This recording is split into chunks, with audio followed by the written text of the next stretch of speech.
நாமம் பரிசுத்தமாக தேவனுடைய நாமம் மகிமைப்படுவதாக சபை மக்களுக்கு சொல்லிக்கிறோம். அநேக மக்கள் கர்த்தாவே உபத்திரங்கள், சோதனைகள், பாடுகளை சகிப்பதாக இருப்பதாக ஆண்டவரே நாங்கள் காண்கிறோம். சபையாக ஊழியக்காராக நாங்கள் சொல்லிக்கிறோம். அந்த சோதனை எல்லாம் பிள்ளைகள் ஜெயித்து வந்து ஒரு பெரிய இடத்துல வந்து நிற்கிற சபை மக்கள் அநேக கர்த்தா உபத்திரங்கள், சோதனைகள், கஷ்டங்கள், துன்பங்கள், அநேக கடன் பிரச்சனை, போராட்டங்கள், வியாதிகள், வேலையில்லா திண்டாட்டங்கள், போராட்டங்களோடு வாழ்கிற மக்களை ஒரு பெரிய விடுதலை தந்து ஆசீர்வதித்து பிள்ளைகளை மேன்மையான பாதையை கண்டுகொண்டு போக சொல்லிட்டோம். கர்த்தர் ஆண்டவரே பிள்ளைகளை எல்லாம் பின்வாங்கி போகாதபடி முன்னேறி சென்று கடவுளோடு வாழ, கடவுளுக்குள் இருந்து ஆண்டவரே நிச்சயமாய் கடந்த இந்த பிரச்சனைகளை ஏற்கனவே ஒரு தீர்வை ஏற்படுத்தி வைத்திருக்கிறார். நான் கடவுளோடு நடந்தால் நிச்சயமாய் அதையெல்லாம் வெற்றி பெற முடியும் என்பதை பிள்ளைகளுக்கு வெளிப்படுத்தும். ஆசீர்வதிங்க. இந்த நாளில் கலந்து கொண்ட எல்லா மக்களோட தீர்வை பெருங்காச்சு ஏசு வழியா ஆண்டவரை சொல்லி ஜெபிக்கிறோம். நிச்சயமுள்ள நல்ல பிதாவே. இந்த நல்ல நாளில் கூட ஜெஸ்ஸிக்காக நம்ம ஜெபம் பண்ணல. ஜெஸ்ஸி இந்த வாரத்தோட இந்த வாரத்தோட இருக்கு. அடுத்த வாரத்தில் சென்ட் ஜான்ஸ்ல படிக்கிறதுக்கு போகுது. அதனால பிள்ளைக்கு நல்ல சுகத்தை வளர்த்து கடன் தரும்படிக்காக நாம் சொல்லிப்போம். இந்த பிள்ளைங்க கண்டிப்பா நல்ல தூக்கி வளர்த்து நல்லா பானக்க ஒரு குட்டி ஜபம் எழுச்சி ஜெஸ்ஸிக்காக அவங்க ஊக்கமாக ஜபம் பண்ணாங்க. ஏன்னா அவங்க தான் தூக்கியெல்லாம் வளர்த்தவங்க.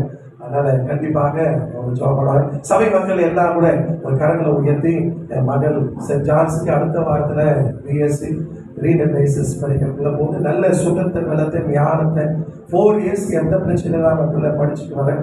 கடவுளுடைய அனுகிரகம் தரும்படிக்காக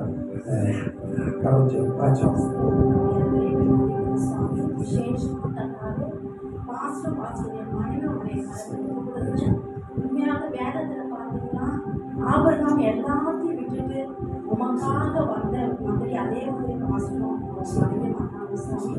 ஆனாலும் கூட பிள்ளைகள் ஆண்டவரே உயர்த்தி வச்சிருக்கிறீங்க, நன்றி செலுத்துகிறோம்.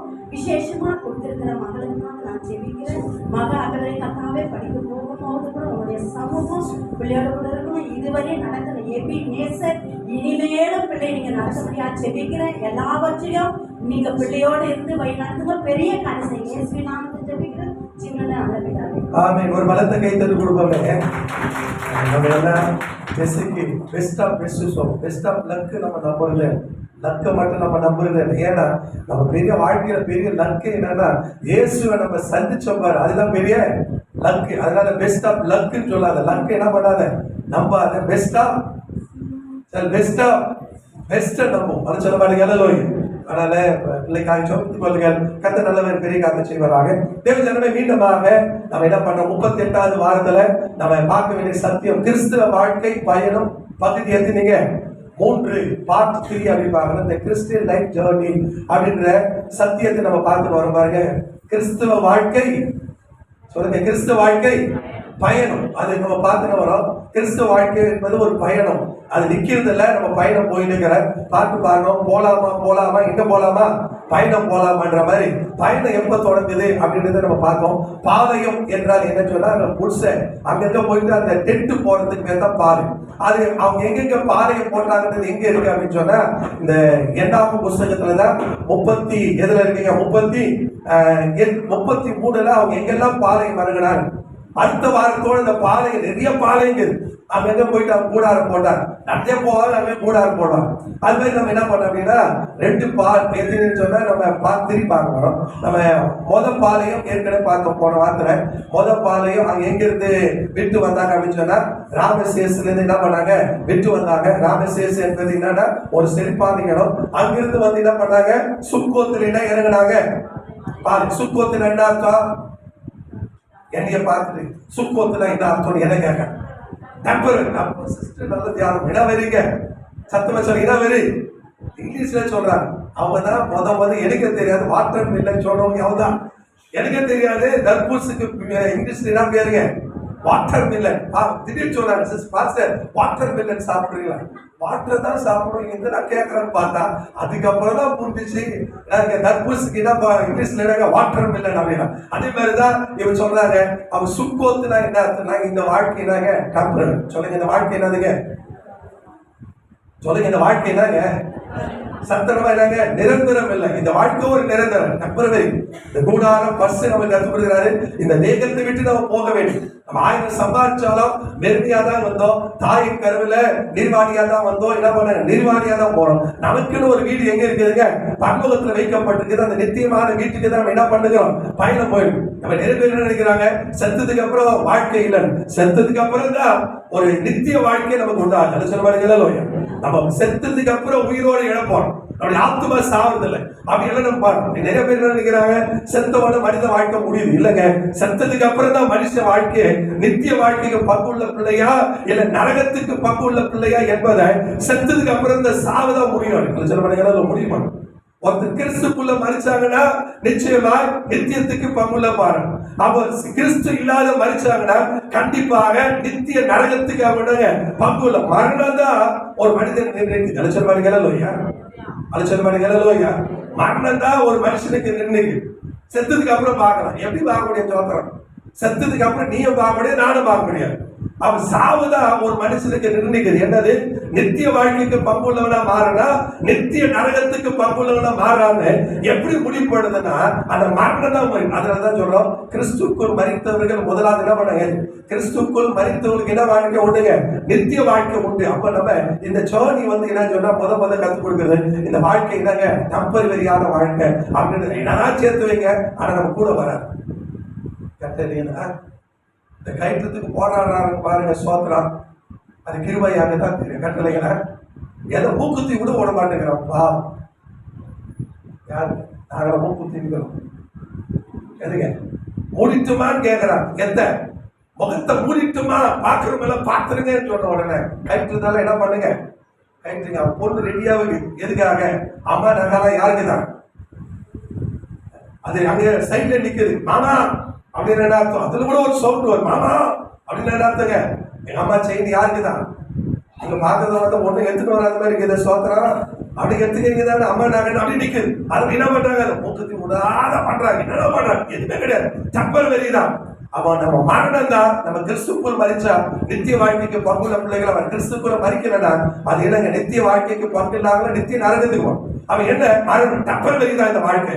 அவன் எல்லாத்தையும் அனுபவிக்கிறான். ஆனா கூட நம்ம கூட எது வராது. சில மணிகளோ அனத பேர்ல சொல்றது, நீங்கள் தேவைகளெல்லாம் கத்த சந்திக்கணும். எண்ணத்தை உண்போம் எதை உடுப்போம் என்று கவலைப்படாதுங்க. உங்க வாழ்க்கைக்கு தேவையான எல்லாத்தையும் கத்த சந்திப்பாங்க. சில மணிகளோ இப்ப கூட பாருங்க, கரண்ட் பில் இந்த மாசம் எல்லாம் ஏற போகுதுன்னு ஃபேன் ஆஃப் பண்ணிட்டு பக்கத்துல அந்த சோத்திரம் விசிறி எதுக்காத சோத்திரம்.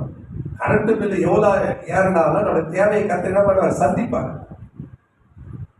இல்ல பிரதர், பழைய காலத்துல 2 பெண்கள் எதில் விசிறாங்க? எதுங்க? மைண்ட் ரேகையில விசிறாங்க. அதாவது 2 பேர் நாங்க என்ன பண்ண போறோம்? வேலைக்காரன் அப்பாயின்மெண்ட் பண்ண போறோம்னா ஒரு வேலைக்காரன் 4000 ரூபாய் 8000 ரூபாய் அதோட ஏசியை போட்டு வாங்காதுங்க. அதனால சொல்றேன், என்னதான் அதிகரிச்சாலும் சரிங்க, பெட்ரோல் அதிகரிச்சாலும் சரி, சைக்கிள போறதில்ல, எது அதிகரிச்சாலும் நம்ம தேவைகளை கத்தினா பண்ணுவார் சந்திப்பா. நீங்க நல்லா நினைச்சுங்க, எந்த விலைவாசி குறைய போறதில்ல, எல்லாம் விலை ஏறும். விலை ஏறினாலும் எங்க கவலை இல்லை. நாங்க விலையை சார்ந்து வாழணும். யார் சார்ந்து வாரோம்? கர்த்தரை சார்ந்து வாழறோம். கர்த்தரை தேடுவோருக்கு ஒரு நன்மையும், சிங்க குட்டிகள் தாட்சி பட்டியல்களை கர்த்தரை தேடுவோருக்கோ ஒரு கரண்ட்டும் குறையப்படாது. பிடிக்க மாட்டாங்க. சோத்திரம். நீங்க பாக்குறது கரண்ட் பில் ஏறிட்டு அதனால எதுக்கு 18 ஃபேன் ஆஃப் பண்ணிடலாம்? பண்ணிட்டோமா? ராமியின் வருமானம் படமுடா. ஏன்னா நம்ம தேவைகளை சந்திக்கிற கத்த எது பேர் சொல்லுவாங்க. அவன் ஒரு ஃபர்ஸ்ட் ஜர்னின்னா ஒண்ணு சுக்கோத்துல கத்துக் கொடுக்கிற பாடம் என்ன பாடம் அப்படின்னு சொன்னா கற்றுக்கொள்றது, இது தற்காலிகம். 2வது எங்க போறாங்க? சுக்கோத்துக்கு அடுத்து எதுங்க? ஏத்தாம் என்றால் அடைக்கப்பட்ட வாசல். அடைக்கப்பட்ட வாசல்ல கடவுள் எல்லாத்தையும் என்ன பண்றாரு அப்படின்னு சொன்னா என்ன பண்றாரு? அடைக்கப்பட்ட வாசல்ல கடவுள் பாருங்க எல்லாம் அடைக்கப்பட்டிருக்கு. ஆனா அவனுக்கு தெரியாது. ஆனா கடவுள் எது அருள்றாரு அப்படின்னு சொன்னா எதை அருள்றாருங்க? எதுக்கு எனக்கு வருது அப்படின்னு சொன்னா வானத்துல மேக ஸ்தம்பம் அக்னி ஸ்தம்பம். இதுல இருந்து நம்ம புரிஞ்சுக்கிறதுன்னு சொன்னா எல்லாம் கைவிட்டாலும் கர்த்தர் நம்ம என்ன பண்ண மாட்டோம்? கைவிட மாட்டோம். உங்களுக்கு பிரச்சனை வரும் தெரிஞ்சு பாருங்க, உங்களுக்கு பிரச்சனை வரப்போகுதுன்னு தெரிஞ்சு அதுக்கு முன்னாலே கர்த்தர் என்ன இறங்குறார்? அவருடைய வல்லமை இறங்கு. அவர் என்ன பண்றாருன்னா ஏத்தாமில அடைக்கப்பட்ட சூழ்நிலையில எல்லாம் அடைக்கப்பட்டாலும் வழி திறக்கிற கடவுள் நமக்கு முன்பதாக இறங்கி இருக்கிறார். எல்லாம் அழைக்கப்பட்டாலும் உனக்கு தெரியாது, உனக்கு என்ன பண்ணாரு, உனக்கு முன்பதாகவே உன் வழியெல்லாம் திறப்பதற்காக இயேசு உனக்கு முன்னாடியே வந்துட்டாருன்னு நாம் எல்லா வாசல் அழைக்கப்பட்டாலும் தேவன் வழியாக சத்தியமாக அதான் சொல்லுது, அவளுக்கு வழியாக நித்திய வழியாக அவளுக்கு வழி காட்டுறதுக்காக கடவுள் வந்திருக்கார். அப்படின்னா சொல்றேன், எல்லா சூழ்நிலை அழைக்கப்பட்டுச்சுன்னு கவலைப்படாத, கடவுள் நமக்கு என்ன திறப்பார், வழியை திறப்பாரு அப்படின்ற ஒரு மகிழ்ச்சியோடு நம்ம இருக்கிறோம். எல்லாம் எதுவுமே இல்லையா, எதுவுமே இல்லை, எல்லாம் க்ளோஸ் ஆயிடுச்சு அப்படின்னு பண்ணாலும் பரலோகத்திலிருந்து கடவுள் நமக்கு என்ன திறப்பார், வழியை திறக்க. அவன் என்ன சொல்லுது, அவன் என்ன சொல்ல, ஏத்தாம் என்று சொன்னால் அடைக்கப்பட்ட சூழ்நிலையிலும் கைவிடாத கர்த்தர் நம்மோடு இருக்கிறார். அது சொல்ல மாட்டீங்களா, கைவிடாத தேவன் கர்த்தர் ஒருத்தர் நமக்குள் இருக்கிறார் என்பதை அறிவிக்கிறதுக்காக தான் என்ன பண்ணார் அப்படின்னு சொன்னா ஏத்தாம் என்ற வார்த்தை வருது. மூன்றாவது என்ன சொன்னா, மூன்றாவது என்னங்க, மிக்தோல். மிக்தோல் தானுங்க, மிக்தோல் அப்படின்ற வார்த்தை பாத்தீங்கன்னா கடல் மிக்தோல், அந்த வார்த்தை கடல் பண்றார். மிக்தோல்ல நடக்கிறது என்னவென்று சொன்னால், அங்க கடல் சொல்றாரு, நம்ம கற்றுக் கொடுக்கிற பாறை என்ன அப்படின்னா அந்த கோபுரம், இலக்கோவங்க காவல் கோபுரம் சொல்ற, கண்காணிப்பு கோபுரம். அதுக்கு மறைஞ்சு போயிடலான்னு பாக்குறாங்க, ஓடி போயிடலான்னு பாக்குறாங்க. அந்த எதிரி வராதுக்கு முன்னால நாலா பக்கம் அடைக்கப்பட்டிருக்குது. இந்த பக்கம் என்ன சொன்னா, அதாவது என்ன சொன்ன, சீனாய் மலையுடைய செங்குத்து இருக்கு, இந்த பக்கம் சீனா மலை அடைக்கப்பட்டிருக்குது, இந்த பக்கம் சீனாய் மலையுடைய தொடர்ச்சி. முன்னாடி பார்த்த செங்கல் இருக்குது, பின்னாடி பார்த்த இடங்க பார்வன் சேனை வரப்போதுன்னு தெரியுது. தெரிஞ்சதுக்கு முன்னாடி திரும்பி போயிடலான்னு பாக்குறாங்க. ஆனா கடவுள் சொல்றாரு, திரும்பி போவாத, எங்க போய் நில்லு, அந்த காவல் கோபுரத்துக்கு போய் முன்னாடி நில்லு, எதிரிக்கு தெரிட்டு நீங்க வந்துட்டு சொல்லட்டும். அப்புறம் சொல்றாரு, பாகால் எது முன்னாலுங்க, செபிலோர் முன்னால என்ன பண்ணுங்க, போய் நில்லுங்க, தெரிட்டும். நீங்க என்னன்னா கடவுள் சொல்றாரு, நீங்க மறைஞ்சி ஒளிஞ்சி வார்த்தைக்கு இல்ல, எதிர் முன்னாலேயே நீங்க கண் முன்னால வார்த்தைகளை சொல்லுங்க. அப்ப இங்க நமக்கு என்ன சொன்னா, மிக்தோல்ல நமக்கு கத்துக் கொடுக்கிற பெரிய பாரு என்னன்னா, ஒளிஞ்சி வாழ கத்துக் கொடுக்கிற கத்தர் எல்லா கண்கள் பார்க்கிற வண்ணமாக எதிரி அழிறதை நீ பார்க்க போற சொல்லுங்க. எல்லா கண்களை பார்க்கறதுக்கு முன்னாடி அவங்க கண்ணு முன்னாடியே செங்கடல் ரெண்டாக பிளந்து, ரெண்டாவது இல்ல 12ஆக பிளந்து கூறு போட்டு அவருக்கு வழியை திறந்து அவங்க அது முன்னாடி நடந்து போறத எதிரி நீ கண்ணு முன்னாடி அழிந்த நீ பார்க்கறதுக்காக தான். அவன் கடவுளுடைய பெரிய நோக்கம், நீ மறைச்சு வாழ்த்துக்கல, ஒளிஞ்சு வாழ்த்துக்கல, எதிரி முன்னால கண்ணு முன்னால கெத்தா நீ வாழ்த்துக்கல சொல்ல மாட்டேங்க. சத்தமா சொல்ல மாட்டேங்க. ஓடி ஒளிகிற வாழ்க்கை அல்ல, ஓடி ஒளிச்சுக்கிற வாழ்க்கை அல்ல. எதிரி முன்னால கண்ணு முன்னாடியே உன் அடிக்க நினைச்சவன் முன்னாடியே அவன் செத்து கிடக்கிறத உன் கண்ணால பாக்குறத, அவன் கண்ணு முன்னாடியே அடைக்கப்பட்டு வாசல் திறந்து அந்த வழியில நீ போறத அவன் பார்க்கறதுக்காகவே எதிரி முன்னால மறைஞ்சு ஒளிஞ்சு வாழ்த்துக்கல, எதிரி முன்னால தில்லா வார்த்தைக்காக கத்து கொடுக்க சொல்ல மாட்டேங்க.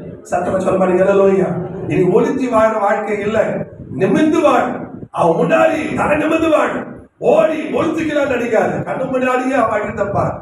இதான் மிக்தோல நம்ம கற்றுக் கொடுக்கிறேன். ஒளிஞ்சு வாரம் பிரதர், யாருக்கு தெரியாத வாரம் பிரதர், மஞ்சு வாரம் பிரதர். அப்ப மிக்தோல் நம்ம கற்றுக் கொடுக்கிற பாடம் மஞ்சு வாரத்துக்கு ஒளிஞ்சு வாரத்துக்குல, எல்லா கண்ணு முன்னாலும் நம்ம எதிரி முன்னால கெத்த வார்த்தைக்காக தான் கற்றுக்க. எது பேர் சொல்லுவாங்க, சத்தமா சொல்ல மாட்டீங்க.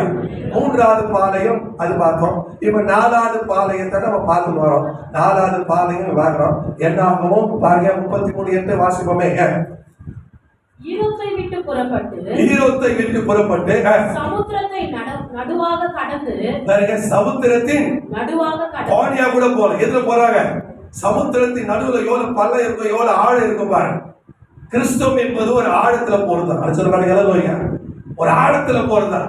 சமுத்திரத்தின் கோடையில போல, சைட்ல போல, சமுத்திரத்தின் எது போனாங்க, நடுவுல போனாங்க. எது பேர் சொல்ல பாருங்க, சத்தமா சொல்ல மாட்டேங்கிறீங்களே. எந்த சமுத்திரமும் ஒண்ணு நடுவுல போறாங்க.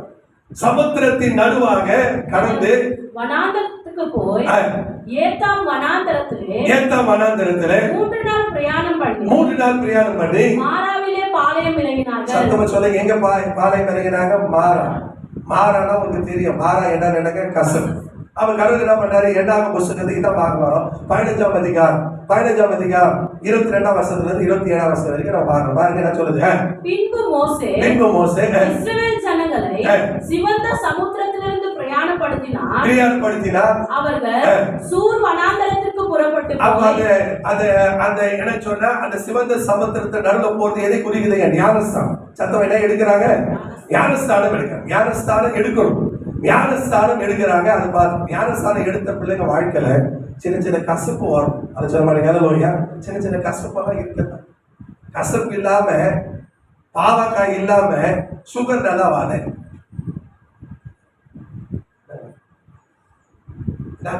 நம்ம ஆளுங்க உலகத்திலேயே பழத்துக்காகட்டும் எல்லாத்துக்கும் லேடிஸ் பேர் வைக்கிற ஒரே ஒரு ஆள் யார் தான்? நம்ம ஆளுங்க. என்ன சொல்லுங்க, என்னங்க, எல்லா லேடிஸ் எல்லா பழம் பேரும் சரிங்க, பெரும்பாலும் காய் வகை எல்லாம் என்னதுங்க, எல்லா இனத்தான் இருக்கும், எல்லா இன பேர் தான், அக்கா பேர் தான். சொல்லுங்க. அப்புறம் என்னதுங்க, என்னென்ன அக்கா? கீரக்கா, அப்புறம் சொரக்காய், அப்புறம் வாழைக்காய். வாழைக்காய் அண்ணான்னு சொல்ல மாட்டாங்க, எல்லாம் என்னதான் இருக்குதுங்க, எல்லாம் அக்கா பேர் தான். எல்லாம் சொல்லுங்க. சொரக்காய், அப்புறம் என்னங்க, முருங்கக்காய், பூசணிக்காய், யாரும் சொல்றது தெரியல, கக்கடியா, பூசணிக்காய், அப்புறம் புடலங்காய், இதெல்லாம் யார் தான்? என்ன அக்கா தான், எல்லாமே அக்கா பேர் தான். நதி கூட அவற்றை பாருங்க, ஆம்பளை பேர் இருக்காது. என்ன என்னங்க, கங்கை, அப்புறம் யமுனா, அப்புறம் காவேரி, அப்புறம் கோதாவரி, அப்புறம் எல்லாம் என்ன பேர் தாங்க, எல்லாம் லேடிஸ் பேர் தான். ஏன்னா இவங்க உலகத்துல இந்த தமிழ் ஆட்கள் எல்லாமே தெய்வத்தை, ஆம்பளை தெய்வத்தை விட எந்த தெய்வம் தான் அதிகமா இருப்பாங்க? லேடிஸ் கார்டு தான் அதிகமா இருக்கும். அதுதான் எல்லா காயும் போட்டுக்கிறாங்க. அதுல இனக்கா, பாவக்காய், அவங்க இனத்தாங்க, அவங்க நிச்சயமா இனக்கா தான். அந்த பாவக்காய் சாப்பிடுறவங்க இனக்கா தாங்க, பாவக்காய் தான். பாவம் அந்த அக்கா, சொல்லுங்க, பாவம் அந்த அக்கா. எந்த அக்கா? சுகர் வந்த அக்கா. ஏன்னா பாவக்காவை தவிர என்ன பண்ண முடியாது, சாப்பிட முடியாது. அந்த பாவக்காய் சுவையா இருக்கும் பாருங்க, அவருக்கு டேஸ்டா இருக்கு. அப்படியா? என்ன இருக்கும்? எது வச்சாலும் சரிங்க, அந்த எல்லா கூட்டு வைங்க, நீங்க எல்லா கூட்டு அச்சு தட்டுப்பா. உங்க பையன் எதை மட்டும் ஒதுக்கி வச்சுட்டுப்பா, 5-6 கூட்டு செய்வாங்க. எல்லாத்தையும் செஞ்சுட்டு உடனே எல்லா கூட்டையும் முடிக்கிட்டுப்பா. ஆனா ஒரே கூட்டை மாத்திரம் தள்ளிட்டுப்பா. அதுதான் என்னதுங்க, ஆனா அந்த பாவக்கால தான் உன் பாவம் நீங்க போதுன்னு தெரியல. கக்கலே, என்ன பாவம்? அந்த சுகர் என்ற அந்த பாவம் நீங்க போதுன்னு தெரியாது. அவன் நல்லா யோசிச்சு பாருங்க. அப்ப இந்த மாறா என்பது என்னன்னா ஒரு கசப்பு. அப்ப இந்த மாறா என்பது ஒரு கசப்பானது. அந்த கசப்பு, அந்த மரம், அந்த மரத்தை பத்தி போன வாரம் பார்த்தேன். அந்த மரத்தை பாருங்க என்ன சொல்லுது, அவன் 3 நாள் பயணம். நம்ம கிறிஸ்டியன் லைஃப்ல கசப்பெல்லாம் வரும், சில கசப்பான அனுபவம் வரும். ஆனாலும் கசப்பு வந்தாலும் அந்த கசப்பை எல்லாம் இனிப்பாய் மாற்றுகிற தெய்வன் நம்மோடு இருக்குது. சொல்லுவாருங்க, வாசிப்போமே என்ன சொல்லுது பாருங்க. அவர் மாறாவிலே அவர்கள் என்ன பண்றாங்க, 3 நாள் மனாந்திருந்த தண்ணீர் கிடைக்காமல் அவர்கள் மாறாவில் வந்த போது மாறாவின் தண்ணீர் கசப்பா, மாறாவின் தண்ணீர் எப்படிக்குதுங்க, கசப்பா. தண்ணிக்கு ஆனா அனுபவிக்க முடியுது, தண்ணி இருக்குது அனுபவிக்க முடியும். நீங்க நிறைய பேர் கிறிஸ்டியன் லைஃப்ல அப்படிதான், நல்லா இருக்குதுவா, எல்லாமே இருக்குது, என்னால அனுபவிக்க முடியும். தண்ணி இருக்குது ஆனா தண்ணி குடிக்க முடியல. 3 நாள் பயணம் போறாம தண்ணி இருக்கு ஆனா தண்ணியை குடிக்க முடியல. தண்ணி இருக்கு ஆனா அனுபவிக்க முடியல. தண்ணி இருக்கு ஆனா அதை குடிக்க முடியல. அப்படின்னா என்ன அர்த்தங்க, அதை பகிர முடியல, அனுபவிக்க முடியல.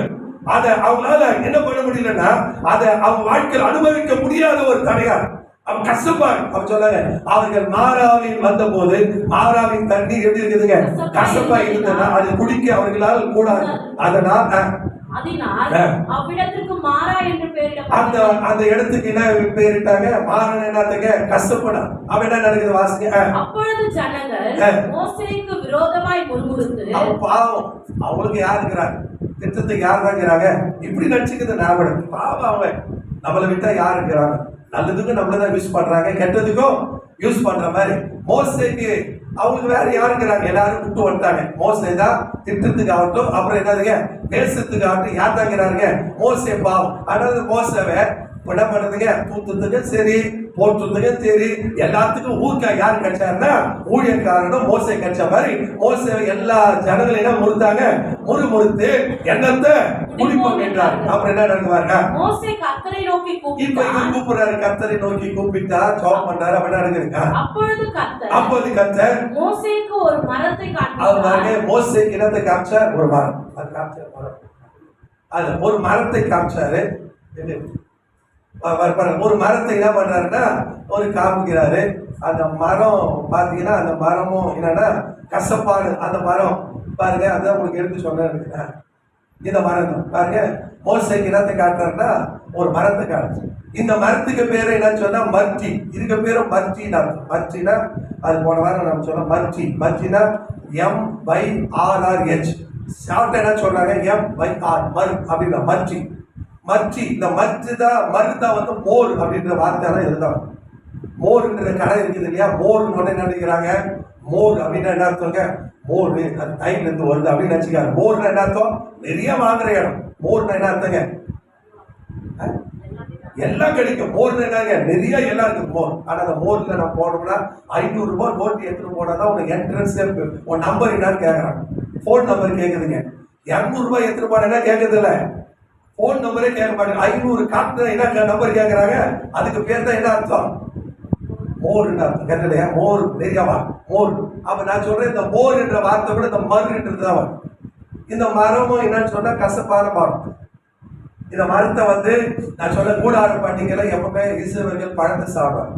ஆனா இந்த பழத்துக்கிட்ட மட்டும் போக மாட்டாங்க. இந்த பழத்துக்கு ரொம்ப கவலை. நானு திராட்சை பழம் மாதிரி இந்த பழம் எல்லாம் இருக்கு. கிரேப்ஸ் பழம் எப்படிங்குதோ அதே மாதிரிதான் இருக்கு. என் மரத்துக்கிட்ட வரமாட்டேங்கிறாளே அப்படின்னு ரொம்ப கவலையாச்சு. அதனால உடனே மக்கள் வர்றதுனால கடவுளை நோக்கி கூப்பிட்டாரு. அதுவரே என் பழத்தை யாரும் சாப்பிட மாட்டேன், நான் என்ன பண்றோம்? ஒரே வார்த்தை சொன்னார், கடவுள் வெயிட் அப்படின்னா. அப்படின்னா காத்துருந்தார். கடவுள் வெயிட் பண்ண சொல்றாருன்னா ஒரு அற்புதம் நடக்கும் போதுன்னு அர்த்தம். எவ்வளவு நாள் வெயிட் பண்றது? எவ்வளவு நாள் தான் ஜெபம் பண்றது? கர்த்தருக்கு கண் இல்லையோ அப்படின்னு சொல்ல. வெயிட் அப்படின்னா என்ன? ஒரு அர்த்தம் இருக்குன்னா வெயிட். எவ்வளவு நாள் தான் வெயிட் பண்றது? எவ்வளவு நாள்? 35 வயசு ஆச்சு. எவ்வளவு நாள்? அவர் தான் வெயிட் பண்ண சொல்லுங்க. அதான் ஆர்டர் கண் இல்லை அப்படின்றான். வெயிட் பண்ணுப்பா. வெயிட்ன்றது என்னன்னா கடவுள் நம்ம சிறப்படுத்துன்னு அர்த்தம். வெயிட் பண்ண கடவுள் நம்ம ஆசை. வெயிட் பண்ணிச்சு ஆர்டர் சொன்ன வெயிட் அப்படின்றார். வெயிட் பண்ணிச்சு யாரும் வரல. ஒரு வருஷம் கூட பாட்டிக்க வருது. யாரும் வந்த பாடையில இந்த பழத்தை சாப்பிடுற மாதிரி ரொம்ப கசப்பு. அதனால ரொம்ப அதுவே என்ன பண்ணுச்சுன்னா வேதனை புறக்கணிக்கப்படுறதுன்றது புறக்கணிக்கப்பட்டு அந்த வேதனை தெரியும். யாராவது ஒரு நல்ல குடும்பத்துல வசதி வாய்ப்பு இல்லாம நம்மளை புறக்கணிச்சா அந்த வேதனை என்பது புறக்கணிக்கப்பட்ட மக்களுக்கு தான் தெரியும். அதெல்லாம் அது புறக்கணிக்கப்பட்டவங்களுக்கு தான் வேதனை. என்ன பாருங்க, வசதி இல்லை, நான் தான் அத்தை, நான் தான் சித்தி, நான் தான் பெரியப்பா, என்னெல்லாம் என் குடும்பத்துல கூட மாட்டேங்கிறான், என்னெல்லாம் இந்த குடும்பத்துல எதிர் வைக்க மாட்டேங்கிறான். ஏன்? என்கிட்ட படிப்பு இல்லை, என்கிட்ட வசதி இல்லை, அதனால என்ன புறக்கணிக்கிறாங்க. அதே மாதிரி இந்த மரம் கூட புறக்கணிக்கிறாங்க.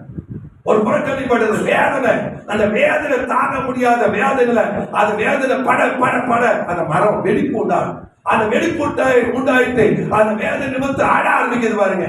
அந்த அழத்தான் என்ன பண்ணுச்சுன்னா அதுல இருந்து ஒரு திரவியம் மாறி வரும். அந்த திரவியம் தான் அந்த அழ. அதுல இருந்து திரவியம் நீக்கம். அந்த திரவியம் மரத்துக்காக தான் கடவுள் வேதனைப்படுத்தினார். அந்த திரவியம் மரத்துக்காக தான் அந்த மரத்துக்கு கடவுள் கண்ணீர் விட்டார். அந்த மரம் கண்ணீர், அதுதான் சொல்ல மர்டியர் இருக்குமா கண்ணீர். அந்த கண்ணீர் அந்த திறமை வரும்போது அந்த வாசனை பாருங்க. எல்லா மக்களும் ஓடி அந்த மரத்துக்கு அந்த வாசனை எங்க வருது, அந்த வாசனை எங்க வருதுன்னு பார்த்தா அந்த மரத்துக்கிட்ட தான் வருது. ஓடினாரு அந்த மரத்துக்கிட்ட போட்டு அது எதுங்க அந்த திரவியத்தை எடுக்க ஆரம்பிச்சார். அந்த திரவியத்துக்கு பேர் தான் என்ன? வெள்ளை பவளம். வெள்ளை பவளம் என்பது 1 கிராம் கோல்டு கீக்கல். ஒரு சின்ன மரம் 1,20,00,000 ரூபாய். ஒரு குட்டிச்சு அது விலை அவ்வளோ மாறிச்சு. புறக்கணிக்கப்பட்ட அந்த மரம், அந்த புறக்கணிக்கப்பட்ட அந்த மரம் இன்னைக்கு பார்த்தீங்கன்னா நீங்க வெள்ளை பவளம் அப்படின்னா வாங்க முடியாது. அந்த வெள்ளை பவளம் 1 கிராம் இன்னைக்கு 4000 ரூபாய் கோல்டு ஈக்குவல். 1 கிராம் அந்த வெள்ளை பவளம் அந்த வாசனை திரவியம் எவ்வளவு இன்னைக்கு சொன்னா 4000 rupees. அது ஒரு சின்ன மரம் எவ்வளவுன்னா 1,20,00,000 ரூபாய் விலைக்கு போற மாதிரி. நான் கூட உங்களை சொல்றேன், வாழ்க்கை புறக்கணிக்கப்படுதா? நீ எவ்வளவு கண்ணீர் விடுறியோ அவ்வளவா உங்க வாழ்க்கை என்ன பவளம் மாறும்? வெள்ளை பவளமா மாறும். அது சொல்ல மாட்டீங்களா? இயேசு கூட பாருங்க, அதுதான் இயேசு செஞ்சா. மார்க் 15:23 பாருங்க. அந்த மார்க் 15:23 வாசிங்க. மார்க் 15:23 வாசிப்போமே. 15:23 வாசிப்போங்க. இங்க வாசிப்பா. வெள்ளை போலம் கலந்த திராட்சை ரசத்தை அவருக்கு குடிக்க கொடுத்தார்கள். பாருங்க, வெள்ளை போலம் கலந்த திராட்சை ரசத்தை அவர்களுக்கு குடிக்க கொடுத்தார்கள். அவர் அதை ஏற்றுக்கொள்ள அந்த வெள்ளை போல என்னங்க? கசப்பு. உன் வாழ்க்கையில இருக்கிற கசப்பை மாற்றுவதற்காக தான் இயேசு சிலுவையில் அந்த கசப்பை அவர் ஏற்றுக்கொண்டார். கசப்பு பிளஸ் கசப்பை சேரும் போது அது மதுரமாய் மாறும். உன் வாழ்க்கையில இருக்கிற கசப்பெல்லாம் இயேசு சிலுவையில் ஏற்றுக்கொண்டார். சிலுவையில் இயேசு அந்த கசப்பெல்லாம் ஏற்றுக்கொண்டார். எதுக்காக? உன் கசப்பை மதுரமாய் மாற்றுவது. சிலுவை தான் நம்ம வாழ்க்கையில உயர்ந்தது. சிலுவை பற்றி உபதேசம் கெட்டு போறவங்களுக்கு பைத்தியம். ரட்சிக்கப்படுகிற நமக்கு அதுதான் தேவபலன். உன் கண்ணீரை மாற்ற, உன் வாழ்க்கையில் இருக்கிற கசப்ப புறக்கணிப்பை மாற்றுவதற்காக தான் இயேசு கல்வாரியில அந்த வெள்ளை போலும் கலந்த திராட்சை ரசத்தை அவருக்கு கொடுக்கப்பட்டது. அப்ப இயேசு உன் வாழ்க்கையில வந்தா உன் வாழ்க்கையில் இருக்கிற கசப்பெல்லாம் மாற்றி இனிப்பாய் மாற்ற. இது பேர் நம்புறீங்க சொல்லுங்க. சத்தம் ஒரு ஓசனா சொல்ல மாட்டேங்கிறீங்களே, சத்தமா சொல்ல மாட்டேங்கிறீங்களே, சக்கரையில் அசத்து ஒரு ஓசனை சொல்லுவே. அப்ப அந்த மாறா மதுரமாய் மாறும். கவலைப்படாத, உன் கஷ்டங்கள் துன்பங்கள் எல்லாம் மதுரமாய் மாறும். ஏன்னா உன் கசப்பை இனிப்பாய் மாற்றுகிற இயேசு உனக்குள் இருக்கிற. எதிர்ப்பு நம்புறீங்க சொல்ல மாட்டீங்களா? சத்தம் ஒரு ஓசனை சொல்ல மாட்டேங்கிறீங்களே.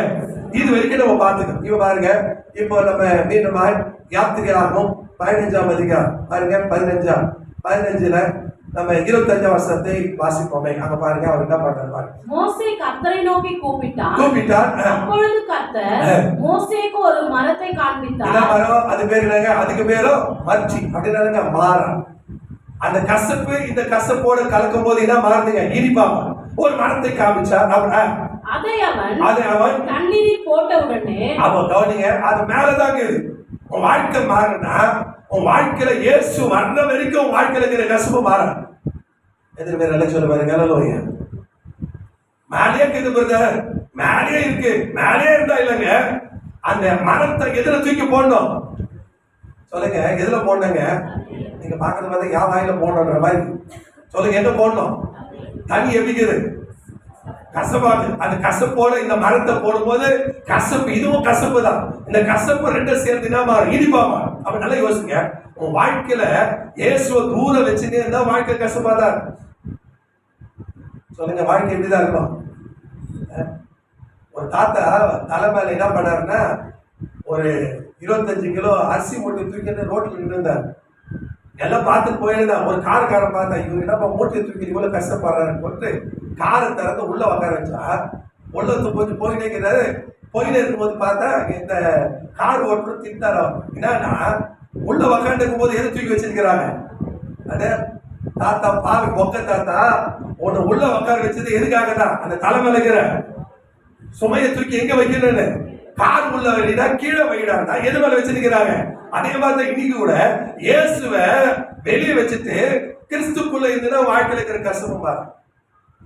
வாழ்க்கையில இருக்கிற கஷ்டப்பு மாறினா இயேசுவை எங்க வைக்கணும்? உனக்குள்ள கொண்டு வரணும். பாருங்க, அவர்கள் தண்ணீர்ல என்ன உடனே போட்ட உடனே அது என்ன மாற்றுங்க? மதுரமா. இயேசு வாழ்க்கையில வந்தார்னா வாழ்க்கை கசப்பான வாழ்க்கையில மாறும், மதுரமாய் மாறும். எது பேர் ஒரு சொல்ல பாருங்க, எது பேர் ஒரு நல்ல சொல்ல பாருங்க. அப்ப வந்த உடனே என்ன நடக்குது? வாசிங்க. அது மதுரமான தண்ணீர் ஆயிடுச்சு. அவர் அங்கே அவர்களுக்கு ஒரு நியமத்தையும். இப்பதான் நம்ம பாயிண்ட்டுக்கு அவர் இவ்வளவு நாள் சுத்தி போன வாரத்து ரீகேப் மாதிரி சீரியல்ல ரீகேப் போடுறாங்க திங்கக்கிழமை. அந்த மாதிரி இப்ப ரீகேப் தான் போட்டது. இப்ப எப்பதான் முடிப்பீங்க? ஸ்டார்ட் பண்ணிடுறீங்களா?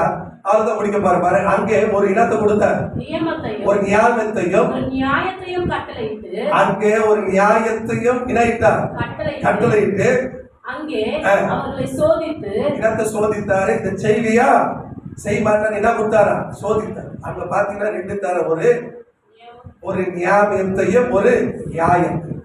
சொல்லுங்க, ஒரு நியமத்தையும் ஒரு இடத்தை தராங்க, ஒரு நியாயத்தை தர. அந்த கட்டளை இட்டார், நீங்க செஞ்ச தீர்மானம் 2 காலத்து பைபிள்ல பாத்தீங்கன்னா 613 கட்டளைகள். ஆனா இந்த கட்டளை கொடுக்கறதுக்கு முன்னாடி 613 இந்த 2ல தான் இருக்குது. 2ல தான் இதை வச்சிருக்கிறார். அங்க ஆசீர்வாத கட்சி ஒண்ணு விடல, ஞானசானம் எடுத்துட்டாங்க, வாழ்க்கையில கஷ்டமா மாறிச்சுன்னு மட்டும் விடல. கடவுள் என்ன கொடுத்தாருன்னா ஒரு நியாமத்தையும் ஒரு நியாயத்தை ஒண்ணு கற்றுத்தார். அவ இந்த 2த்தையும் நம்ம பார்ப்போம். ஒன்று இனத்தை கற்றுக் கொடுக்கிறாருன்னா இனத்தை கொடுக்கிறாங்க, ஒரு என்ன சொல்றாங்க? ஒரு நியாமத்தை கற்றுக். என்ன நியாமனம் அப்படின்னு சொன்னா பாருங்க, இதுல பாத்தீங்கன்னா என்ன நியாமத்தை கற்றுக் கொடுக்கிறாருன்னா யாத்திரையாகும் 5ஆம் அதிகாரம் 12ஆம் வசனத்துல இருந்து 15ஆம் வசனம் வரைக்கும் பாருங்க. ஒரு நியாமத்தை கடவுள் கற்றுக் கொடுக்குறாங்க. என்ன கற்றுக் பாருங்க. மாமா எழுதிட்டீங்களா? யாத்திராகமம் எழுதியாச்சுன்னு நினைக்கிறேன். உபாகமம் 5ஆம் அதிகாரம். இதுல யாத்திராமத்தை சொல்ற ஒரு நியாயத்தையும் என்ன பண்ண, ஒரு நியாமத்தையும் ஒரு நியாயத்தையும் சொல்ற. 613 வேகமா வாழ்ந்த ஒரு 15 minutes சொல்லலாம். இனத்தை நியாமத்தை கற்றுக் கொடுக்கிறாரு அப்படின்னா ஒண்ணு. இந்த ஒண்ணுக்குள்ளதான் 602க்குள்ள 613 கட்டளை அடங்குது. ஒரு நியாமத்தை கற்றுக்கிட்டா நியாமத்தை கற்றுக்கிறாங்க. எல்லாம் இருந்து பாருங்க, எல்லாம் பாருங்க. உபாகம் 5ஆம் அதிகாரம் ஏத்துட்டிய உபாகத்தை முன்னாவது எடுக்க முடியாது, நாங்க இங்க எடுத்து போட்டுக்கணும். நீங்க பார்த்தா மட்டும் போட்டுருக்கீங்க. என்ன சொல்றாங்க? ஞாபகம் என்ன கொடுக்குறாரு பாருங்க. தேவனாகிய கர்த்தர் ஃபர்ஸ்ட் ஞாபகத்தை பாருங்க, ஞாபகத்தை பார்க்கணும், அப்புறம் நியாயத்தை பார்க்கணும். உன் தேவனாக 2 தான். ஓய்வு நாள் அனுசரிக்கணும், 2வது ஒரு தாய் தகப்பன கணப்பன். இது 2 தான் கொடுக்குறாரு. ஞாபகம்ன்றது இது. நியாயம் என்பது என்னன்னு சொன்னா, ஒப்பா அம்மாவை ஓட ஓட வெற்றி அடிச்சுனே போ. அவர் ரோட்ல ஓடுற அளவுக்கு என்ன பண்ணு, வெற்றி அடி அப்படின்னு சொல்லல. இது 2த்தையும் நீ கடைப்பிடிச்சுதான் போதும், வாழ்க்கை ஓன்னு இருக்குன்ற கடவுள். அப்பா அம்மா காத்து ஏன் என்ன பிறந்த அவன் கேட்கறான், ஏன் நீ பிறந்த அப்படின்னு கேட்கறான். என்னை படிக்க வச்ச, நான் தான் உன்னை அமிச்சதே, நீ தானே செவனி குச்சி வந்த அப்படின்னு தான் என்னத்தை படிக்க வச்சேன், என்னத்தை செஞ்சேன். ஒரு வீட்டில் அப்படியே சண்டை போட்டுக்கிறான். ஏன்னா சண்டை போட்டுக்கிறாங்க அப்படின்னா, சோறு போடு அப்படின்னு. ஏன்னா நான் சோறு போடணும் இவன் கேட்கறான். நான் என்னை பெருத்த இல்லை, நீ என்ன பெருத்த இல்லை, இன்னைக்குதான் போடு, சோறு போடு. அதுக்கு அவங்க அப்பா சொல்றாரு, சரிடா நான் உன்னை பெத்த, நான் உனக்கு சோறு போடுறேன், நீ பெத்தி வச்சுக்கிற 3, அதுக்கு நான் சோறு போட மாட்டேங்கிறேன். அப்புறம் என்னங்க வேலைக்கு போக மாட்டேங்கிறேன், கல்யாணம் ஆகி போடு. அவன் கேட்கறது நியாயம் இல்லை. நீ என்ன பெத்த சோறு போடுற, ஓகே, நீ பெத்துக்கிற 3க்கும் இப்படி எல்லாம் சண்டை போட்டுருந்தா அது எப்படி பாது, அது ஆசீர்வாதமா இருக்காதுப்பா. அது என்ன கிடையாதுங்க, எது நியாயம் கிடையாதுப்பா. அப்பா அம்மா என்ன செய், கனம் பண்ணு, ஆனா என்ன வாங்கிடாத, கடவுள் ஆக்கிடாது. அது ஒரு பிரச்சனை சொல்றேன். அவங்களை கடவுள் ஆக்கி, அவங்க கடவுள் ஆகிட்டா இப்போ ஏசு யாரு, அவர் பெரிய கடவுள், பிதா யாரு, அவர் சித்தப்பா, அப்படியே போயிட்டு அதை சொல்றேன். அவங்களை கனம் பண்ண, அவங்க செய்ய வேண்டியதெல்லாம் செய்யும். ஆனா அவங்க யாரு கிடையாது, அவங்க கடவுள் கிடையாது. யார் தான் கடவுள்? அப்ப எல்லாமே கடவுள் ஆக்கிட்டா அவ கடவுள் யாருக்கு இருப்பாரு? அவன் நல்லா யோசிப்பாரு. அவங்களை கனம் பண்ணு, அவங்களுக்கு செய்ய வேண்டியதெல்லாம் செய்யும். ஆனா அவங்களை என்ன ஆக்கிடாத, கடவுள் ஆக்கிடாது. அம்மா தான் கண் கண்ட தெய்வம். அப்பா கண் காணாத தெய்வமா? அம்மா கண் கண்ட தெய்வம், அப்பா கண் காணாத தெய்வம். அப்படியா? இப்படி எல்லாம் தெய்வத்தை ஆக்கி பண்ணாதப்பா சோத்ரா. அம்மா நான் சும்மா இல்லடா, அப்ப அப்பானா ஒம்பு இல்லடாவா? அப்பா எல்லாரும் எப்படி வந்துடும் பாரு. அம்மா நான் சும்மா இல்லடா, அவ இல்லடா, யாரும் இல்லடா. அப்பானா அப்ப சும்மா இல்லடா, உன் சோத்துக்கு நீ லாட்டி அடிப்பாடா. அப்பா பத்தி எந்த பாட்டும் பாடுறதில்லை இந்த தமிழ்நாட்டு கல்ச்சர். யார் பத்தி தான் பாடுறது? அம்மா நான் சும்மா இல்லடா, அம்மா இல்லடா, யாரும் இல்லடா, கத்த மனசு புத்தம் தான்டா. என்ன தெரியல, அது என்ன பாட்டு தெரியல. நீங்க உங்களுக்காக தெரியுமா என்ன கேட்கறீங்களா? அது வந்து பாட்டெல்லாம் உங்களுக்கு நல்லாவே தெரியும். அதனால சொல்றேன், அதை நீங்க ஃபாலோ பண்ணுங்க, எல்லாம் பண்ணுங்க. அப்பா அம்மா வந்து நம்ம கடன்படுத்தணும். அவங்களுக்கு எந்த விதத்தில் நம்ம விட்டு கொடுக்கணும். எல்லாம் அவங்க செய்ய வேண்டிய கடமை என்னது, ஆனா கடவுள் இல்லை. அதை பத்தி அடுத்த வாரம் இன்னைக்கு பாருங்க. ஒரு இனத்தை கொடுக்கிறாரு, ஒரு ஞாபகத்தை கொடுக்கிறார். ஞாபகத்தை கொடுக்கிறார். என்ன அது ஞாபகம்? உன் தேவனாகிய கர்த்தர் உனக்கு கட்டளையிட்டபடியே இது கட்டளைங்க. ஓய்வு நாளை பரிசுத்தமாய் ஆசரிப்பாயாக. அப்போ என்ன நாளை ஆசரிப்பாயாக? ஓய்வு நாள். ஓய்வு நாள் ரொம்ப முக்கியமான. நல்ல கவனிங்க. ஓய்வு நாளை எப்படி ஆசாரிப்பாயாக? பரிசுத்தமா. ஓய்வு நாள், ஓய்வு நாள் ரொம்ப முக்கியம். இப்ப கூட அதை சொல்லுங்க, நமக்கு சண்டே தான் ஓய்வு நாள், அதுக்காக சனிக்கிழமை ஓய்வு நாள். இந்த ஓய்வு நாள்ல நீ பரிசுத்தமா ஆசாரிக்கணும். அப்ப அதுக்கு அங்கேதான் வேலைக்கு போயிடும். அடுத்த வாரம் திருவிருந்து குடிக்கிறதுக்கு வந்தது அப்படியே அடுத்த பந்தி பரலோகத்தில் இயேசுக்கு பக்கத்துல ஓட்டி நிற்பேன். நீ ஒட்டு அதுக்கே உன்னை கட்டி விட்டாருன்னு வச்சுங்க, அது கட் பண்ணி விட்டாருன்னு எனக்கு தெரியும். ஆனா அப்படி சொல்லிட்டு அப்படியே போயிடுவாங்க சோத்திரம். ஆனா நல்லா யோசிங்க தேவப்பிள்ளையே, இது ரொம்ப முக்கியமானதுங்க. இது ஒரு கட்டளை. என்ன கட்டளை? ஓய்வு நாளை எப்படி அனுசரிப்பையாக? பரிசுத்தமா என்ன பண்ணுவாயாக? அனுசரிக்கணும். பரிசுத்தமா என்ன சோத்திரம். சிபிஎம் சர்ச்சிலெல்லாம் இதெல்லாம் ரொம்ப முக்கியத்துவம் தரும். நம்ம ஆளுங்க பரிசுத்தமா இருக்க மாட்டாங்க, எதுவும் வர மாட்டாங்க, சுத்திகரிப்புக்க வர்றதில்லை, எதுவும் பண்றது கிடையாது. பாதியில 8:30 மணிக்கு வந்துட்டு என் ஆத்மா சொல்ல மாட்டாங்க, வாட்சை பார்த்து மாட்டாங்க சொல்றான்.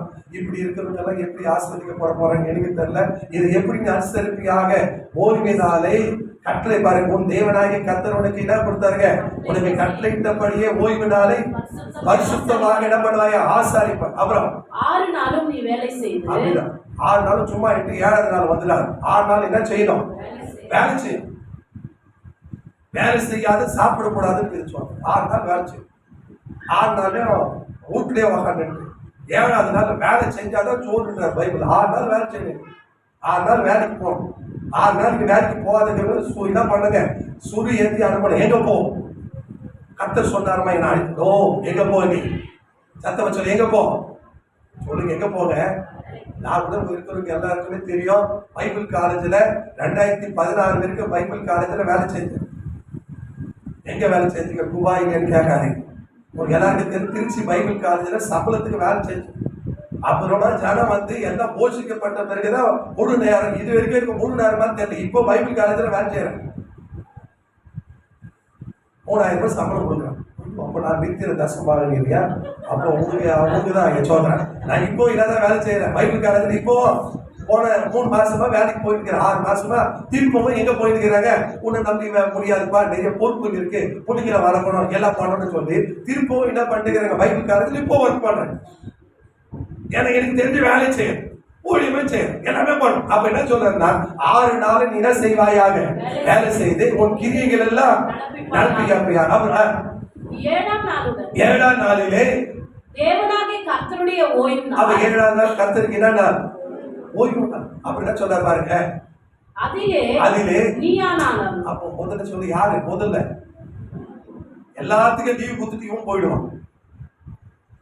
எல்லா ரெஸ்ட் எடுத்துங்கோ, எல்லா ரெஸ்ட் எடுத்துங்கோ, நான் மட்டும் போயிட்டு கெணியில வேலை செய்யறேன் போயிடுவோம். நான் மட்டும் வேலை செய்ய போறேன். யோ முதல்ல நீ தான்ப்பா, ரொம்ப நல்லது. 6 நாள் வேலை செய்யணும், 7ஆவது ரெஸ்ட் எடுத்து பாருங்க. 80 வயசு தாண்டி போவேன், 120க்கு போவேன், எல்லாம் வேலை செய்து எல்லாம் டேமேஜ் ஆயிட்டு பாஸ்டருக்கு ஜாப் பண்ணுங்க, தீர்க்காயசு எல்லாம் கிடையாது, போய் சேர்ந்தோம். யாருன்னா நீ ரெஸ்டே எடுக்க மாட்டேங்கிறீங்க, உடம்புக்கு ரெஸ்ட் கொடுக்கணுமே, ரெஸ்ட் இல்லாம ரிஸ்க் எடுக்கிறேன். அப்புறம் மூக்கெல்லாம் டீ போட்டு உனக்குதான் உயிருக்கு ரிஸ்க் எடுப்பாங்க. ரொம்ப டேஞ்சரா ஊசலாடுது ரொம்ப டேஞ்சர், கிரிட்டிக்கல் ஸ்டேஜில் இருக்கிற வீட்டுக்காரங்க கிரிட்டிக்கல் ஸ்டேஜ். இதெல்லாம் ஸ்டேஜுக்கு போகாதீங்கன்னா ஒரே ஸ்டேஜில் இருக்கு. 6 நாள் வேலையை செய்யும், 7ஆவது நாள் என்ன பண்ணுங்க, ரெஸ்ட் எடுக்கணும் கடன் பாருங்க. அதுதான் பைபிள்ல சொல்லும் போது கடன் சொல்றாங்க, 7ஆவது நாள் என்ன பண்ண அப்படின்னா என்ன பண்ணுங்க, ரெஸ்ட். 7ஆவது நாள் நீ ஆகிலும், அப்புறம்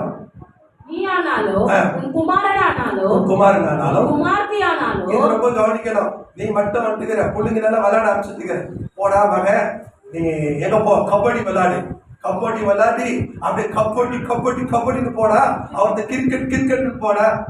அவன் என்ன போறான்னு தெரியல, அவனால முடிச்சுட்டு வந்துக்கிற சோதனை பிள்ளைங்கனால போயிட்டு முடிச்சுட்டீங்களே, போயிட்டு அக்கா போயிட்டு விளையாடு, அங்க போய் விளையாடுறது அடிச்சுக்கிற சோத்திரம். அது அலைங்க பிள்ளைங்க விளையாடுக்குது.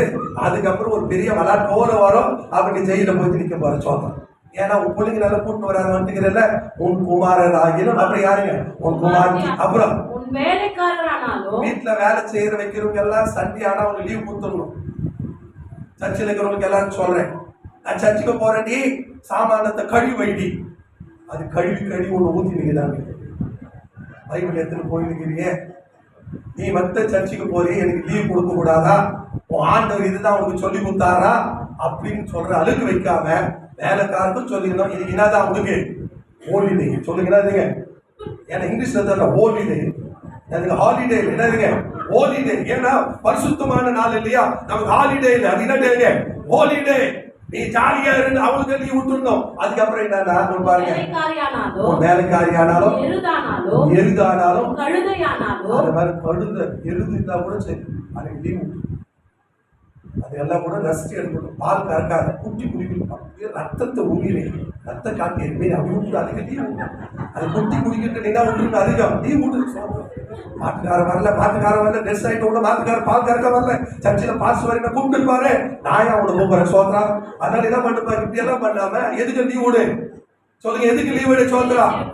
ஆடுக்கும் அப்புறம் ஆடுகிட்ட போறது எக்ஸ்ட்ரா மீட்டிங் சொல்றது நினைக்கிற அவங்க என்னங்க, அது எருதுக்கும் அப்புறம் என்னங்க உன் கழுதைக்கும் அதெல்லாம் வேலை பார்க்காது, அதெல்லாம் வேலை செய்யுது. அந்த காலத்துல எருதோ கழுதையும் வேலை செய்யும். அப்புறம் இருக்கிற மற்ற எந்த மிருக ஜீவனானாலும் உன் வாசல்களில் இருக்கிற அந்நியனானாலும் யாதொரு வேலையும் செய்ய வேண்டாம். நீ இளைப்பாறுதல்.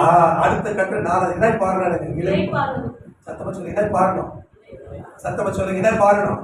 இளைப்பாறனா இங்கிலீஷ், அதாவது எபிரேய பைபிள்ல போட்டுக்குது யா பெட் அப்படின்னு போடு.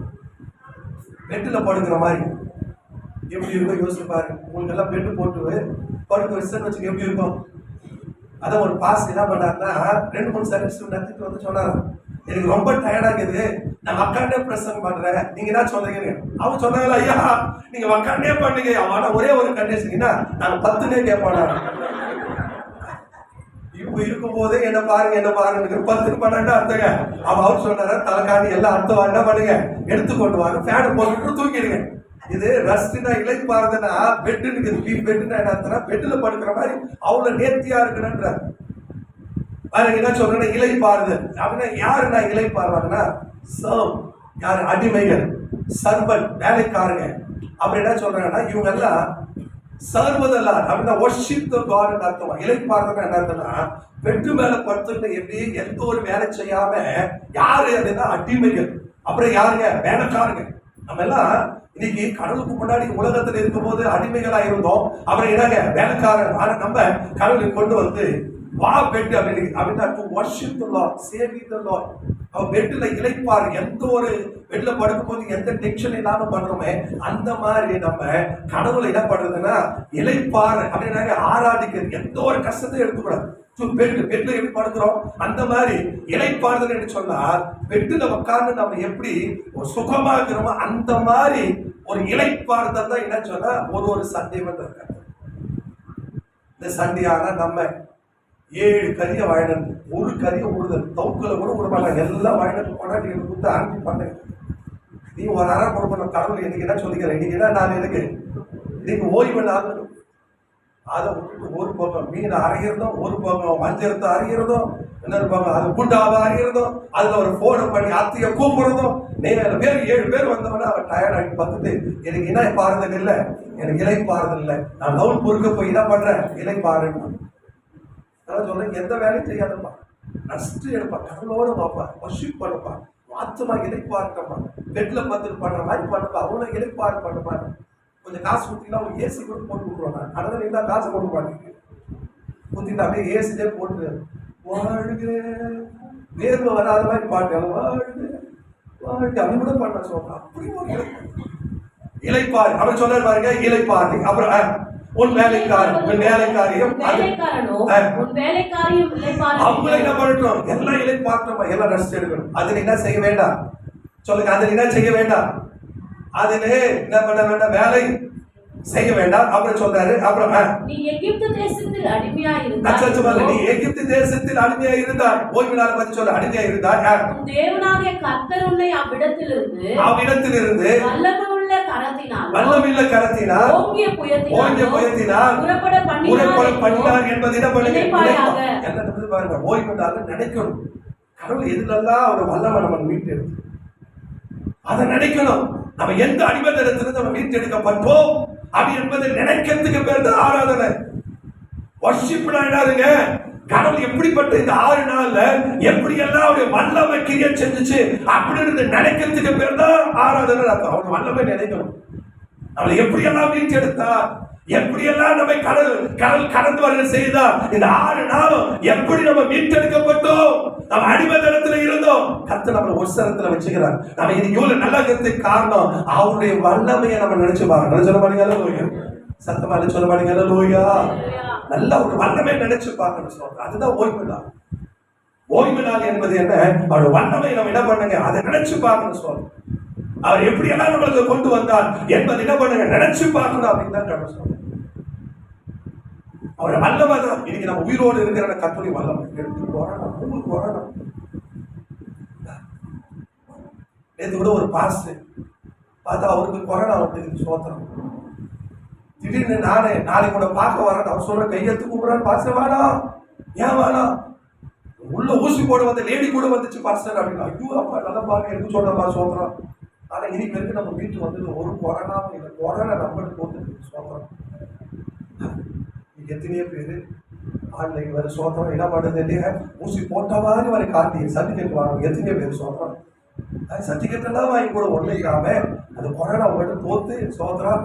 எவ்வளோ இடத்துல நானும் வந்து என்னையும் வர வச்சு சோத்திரம், என்னையும் அந்த கொரோனா மாற்றி விட பார்த்தேன். அந்த கடவுள் என்னை வீட்டு விட பார்த்தாரு சோத்திரம். எல்லாத்துக்கும் என்னங்க ஒரு ஜுரம் வராதபடி கடவுள் ஒவ்வொரு எல்லாம் காப்பாற்றி அதிலிருந்து வீட்டு வந்து எவ்வளோ பேர் இந்த வீட்டு வந்ததுக்கு காரணம் என்ன, அப்படியே சமத்துல வீண்டும் இருக்கிறது. அதெல்லாம் நிற்கிற அவர் வல்லமை தான் நமக்கு தெரியும். வல்லமான இப்போ கூட ஏதோ ஒரு ஃப்ளோர் நோர் வந்துன்றாங்க, ஏதோ ஒரு ஜுரம் காய்ச்சலாம் பெங்களூர்லாம் வந்துடுது. அப்போ வந்து நான் யோசித்தேன், இந்த ஜுரம் வந்தால் நம்ம என்ன பண்ண முடியும், கொரோனாவே ஒன்று ஜுரம் ஏதாவது பண்ண மாட்டாங்க அப்படின்னு கெத்தாக நிற்கணும். இந்த கெத்துக்கு காரணம் என்னன்னா அவருடைய வல்லமை. எத்தனை பேர் என்ன சொல்ல வருகிறாங்க? சத்தமா சொல்ல மாட்டேங்கிறீங்களே, ஒரு ஓசனா சொல்ல மாட்டேங்கிறீங்களே. அப்போ எதை நினைச்சு பார்க்கறது? அவர் வல்லமை நினைச்சு வல்லமாதான் நம்ம. எத்தனை பேர் சொல்றீங்க இந்த 2-3 கொரோனால என்னை காப்பாத்துறது தேவனுடைய வல்லமை? என்ன சிஸ்டர்லாம் பேஷண்ட்டு கட்டி இருக்கிறாங்க, அவங்க மறிக்கிறதெல்லாம் பார்த்துக்கிறேன். பேஷண்ட்டு கட்டி பக்கத்துலேயே ஆகும். அவங்க யாரு கட்சியிலாம் மூத்தா மூத்தா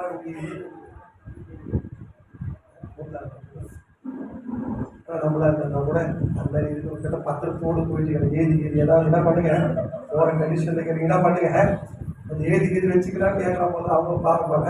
அவங்க நல்லா யோசிப்பாங்க, அவ்வளோ வேதனை அவ்வளோ பாடுகள் கட்டினாங்க. அப்போ இன்னைக்கு சொல்லுங்க, அப்போ ஓய்வு நாள் என்பது கடவுள் அந்த 7வது நாள எதுக்கு நினைக்கிறதுக்கு ஓய்வு இருந்து எதை நினைக்கணும் சொல்லுங்க, எதை நினைக்கணும்? கர்த்தருடைய வல்லம். அப்ப கடவுள் சொன்னாரு, அப்ப அவருடைய வல்லமைய நினைப்பார். அப்ப எங்க நினைச்சு எங்க அவர் ஆராதிக்கணும் அப்படின்னு சொல்றாங்க. எங்க ஆராதிக்கணும், எங்க இதெல்லாம் நினைக்கணும். ஓய்வு நாள எங்க அனுசரிக்கணும், ஓய்வு நாள இளைப்பாறணும், ஓய்வு நாள நல்ல கவனிங்க, ஓய்வு நாள்ல கடவுள் ஆராதிக்கணும். எங்கப்பா ஆராதிக்கணும் அப்படின்னு சொன்னா அதுக்கு பேர் தான் என்னங்க? சபனா. சொல்லுங்க, அதுக்கு பேர் என்னங்க? எங்க ஆராதிப்பீங்க? ஓய்வு நாள் எங்க கொண்டாடுவீங்க? ஆனா நீங்க சபையில கொண்டாடுறதுல எங்க கொண்டாடுறாங்க? ஏன் சிஸ்டர் வீடு போட்டு துணி துவச்சிருந்த பிறந்தேன், துணி துவச்சிருந்த பிறந்தேன். ஏன் சிஸ்டர் ஒரே டயர்ட் அடிச்சு போட்ட மாதிரி 6 நாள் அடிச்சு போடாது. ஏன்னா ஓட்டி கொடுக்குறாங்க இல்ல, 6 நாள் அடிச்சு போடாது. 7வது நாள் தான் என்ன போட்ட மாதிரி இருக்கும். நாளைக்கு காத்தல பாருங்க பச்சு போட்ட மாதிரி இருக்கும். பச்சு கூட ஏச்சுக்காது லேட்டா, இது கரெக்டா ஏச்சு போகும். ஏன்னா என்ன கிடைக்குதுங்க?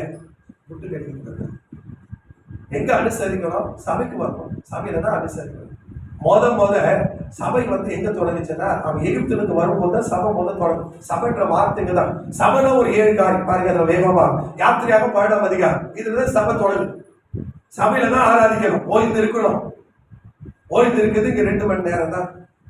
ஆனா மற்ற நேரம் வீட்லயே போய் ரெஸ்ட் எடுக்கணும். எந்த வேலையும் செய்யாம 6 என்ன பண்ண சுகியா மகியம் சொல்லுங்க, எதுங்க சுகி? அது கூட பொண்ணு பேர் தான். மையத்துக்கு தான் மாதிரி இல்லை, அது கூட சுகி, அது கூட பொண்ணு பேர் தான். சுகியில என்ன பண்ணணும்? ஆர்டர் பண்ணிட்டு உட்காந்து என்ன பண்ணுறீங்க? சாப்பிட்டு இலைப்பான். வீட்டுக்காரர் என்ன சொன்னாங்க? சாப்பாடு எது கழுவ போகணும். ஏன் அப்படின்னா நீ இலைப்பான் ரெஸ்ட் எடுக்கும். உடம்புக்கெல்லாம் பாடிக்கெல்லாம் ரெஸ்ட் கொடுத்தாதான் ரொம்ப. எங்கேயா கொடுக்குறீங்க எங்களை இங்கே பாதி நேரம் நீங்க எடுத்துக்கிறீங்களா அப்படின்னு மட்டும் சொல்லாத. கறியெல்லாம் வாங்கிறதுக்கான பிளான் எல்லாம் உங்களுக்கு இருக்கு. சில பேர் மூடியை வச்சுருப்பீங்க, கறியை வாங்கி அதோடு முடிங்க, நல்ல இடம் எடுங்க, ரெஸ்ட் எடுங்க. ஆனா இந்த ஓய்வு நாளை எங்க அனுசரிக்கணும் அப்படின்னு சொன்னா எங்க சொல்றாங்க? சபையில ஓய்வு நாளை அனுசரி பாருங்க. இப்போ இதுல 7 காரியம் இருக்கு. என்ன சொல்றேன் பாருங்க, பாருங்க வாசிங்க, இதோட முடிவு வாசிங்க. கர்த்தர் எகிப்து தேசத்தில் மோசேயை ஆரணியம் நோக்கி, இந்த மாதம் உங்களுக்கு பிரதான மாதம், இது உங்களுக்கு வருஷத்தின் 1ஆம் மாதமாய் இருப்பதாக நீங்கள் இஸ்ரவேல் சபையார் யாவரையும். இஸ்ரவேல் சபையார் முத சபை என்ற வார்த்தை இப்பதான் பைபிள்லயே ஆதி ஆகமத்துலதான் தொடங்குது. ஆதி ஆகமத்துல இல்ல, முத சபைன்ற வார்த்தை எங்கதான் தொடங்குதுங்க? இங்கதான் வரும். எல்லாம் நிமிதுமா சபையில சபைன்ற வார்த்தை இங்கதான் வரும். சபைன்ற வார்த்தை வேற எங்க வந்து இங்கதான். இதுல 7 காரியம். என்ன காரியம்? 1 வாசிக்க பார்க்கலாம். முதல்ல இந்த மாதம் முதல்ல போது 2வது போறீங்க. இந்த மாதம் அதுக்கு முன்னாடி போறோமா? 1ஆம் வசனம். கர்த்தர் எகிப்து தேசத்தில் கர்த்தர். சபைக்கு தலைவர் யாரு சொல்லுங்க? சபைக்கு தலைவர் யாருங்க? சபைய என்ற வார்த்தையை சபைதான் இருக்கணும் அப்படின்னு ஸ்தாபித்தவர் யாருங்க? கர்த்தர்.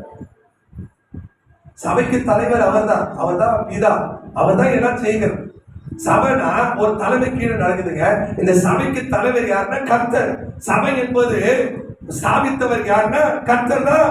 சபை என்ன பண்ணாருங்க? அவர் தான் எஜமானி, அவர் தான் பொறுப்பாளி, அவர் தான் முதலாளி, அவர் தான் ஸ்தாபகர், அவர் தான் தலைவர், அவர் தான் நடத்துகிறவர், அவர் தான் திட்டத்தீட்டுறவர். எல்லாமே கர்த்தர் தான்.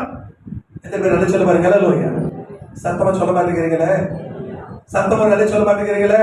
இந்த சபைக்கு சபை என்ற ஒரு அமைப்பை ஏற்படுத்துறது யார் தான்? கர்த்தர் தான். எத்தனை பேர் நல்லா சொல்ல பாருங்க. அல்லேலூயா. அப்ப ஒன்று சொல்லுங்க, சபைன்றது யாரால ஞாபகப்பட்டது? இந்த சபைக்கு தலைவர் யாரு? சாபகர் யாரு?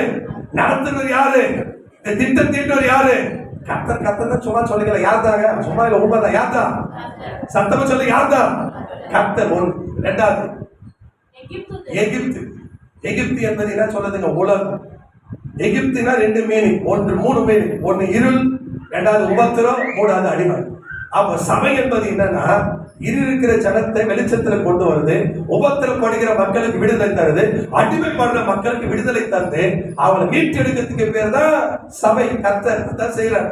எகிப்து என்பது இருள இருந்த உன்னை எதிர கொண்டு வர்றாருங்க வெளிச்சத்துல. அப்ப அடுத்தது என்ன சொல்ல? உபத்திரம்.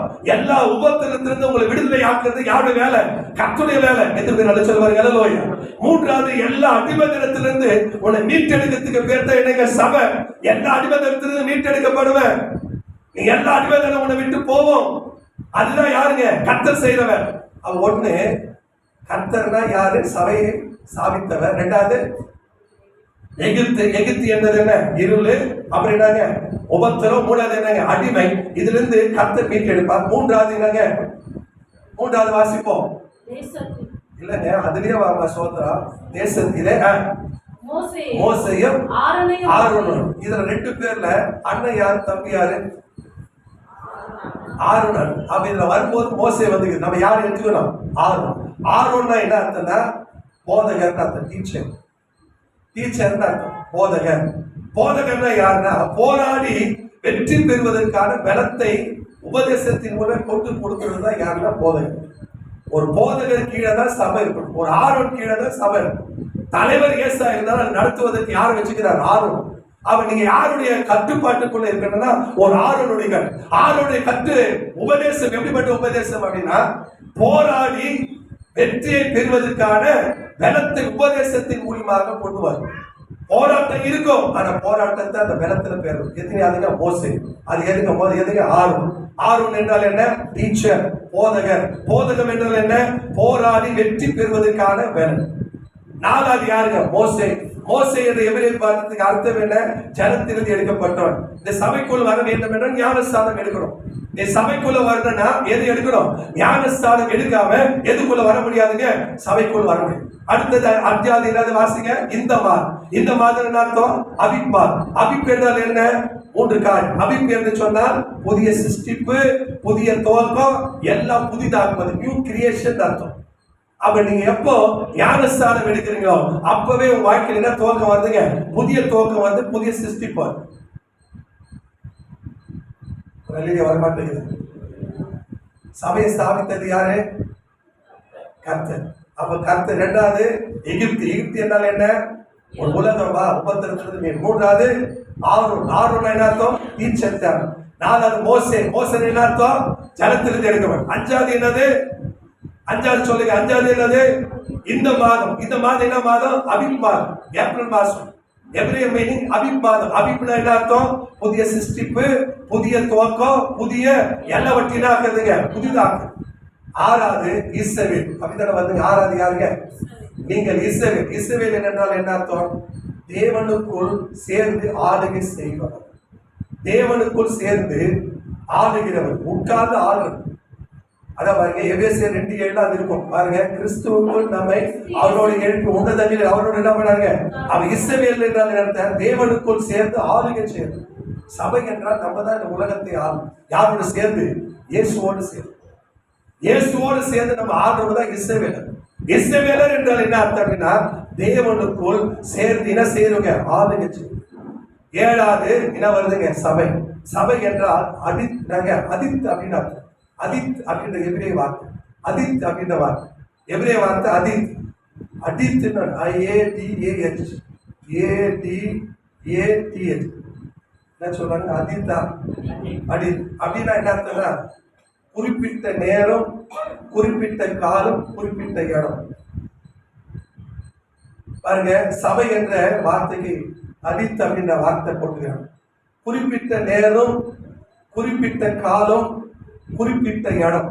இதுல எல்லாம் சப மக்கள் வந்து சேர்றதுக்கு பேர் தான் சபை நாள்.